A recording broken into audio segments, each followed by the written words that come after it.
तुम्ही कमी पडता आयुष्यात, जेव्हा जेव्हा तुम्हाला असं वाटतं की नाही आपल्याला काय होत नाहीये, त्यावेळी एकदा राजगडावर यायचं, इथं नतमस्त व्हायचं, सगळ्या गोष्टी सॉल्व्ह होतात, आपोआप कळतं, आपोआप खूप काही सहजरित्या होतं. ही स्वतःला तुम्ही एक रिलेट कराल गोष्ट स्वतःच्या स्ट्रगलची, तरी तुम्हाला ही गोष्ट लगेच कळेल की अरे काय होतं. तुम्ही जी जर्नी करता ना, जर्नी ही तुम्ही अचिव्हमेंट पेक्षा ती फार महत्वाची असते.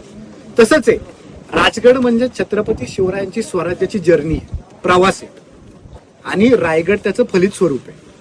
त्याच्यामुळं जेव्हा जेव्हा स्ट्रगल आठवतं, जेव्हा जेव्हा तुम्ही कमी पडता आयुष्यात, जेव्हा जेव्हा तुम्हाला असं वाटतं की नाही आपल्याला काय होत नाहीये, त्यावेळी एकदा राजगडावर यायचं, इथं नतमस्त व्हायचं, सगळ्या गोष्टी सॉल्व्ह होतात, आपोआप कळतं, आपोआप खूप काही सहजरित्या होतं. ही ताकद आहे राजगडाची. त्यामुळेच राजगड हा फार महत्वाचा किल्ला. आता नेमकं ऊन मागाशी आलं होतं, तर तुम्हाला मी फक्त एक अंदाजे सांगतो की या राजगडावरनं इथं काय काय दिसतं. रोहित जास्त चांगल्या पद्धतीने सांगतोय.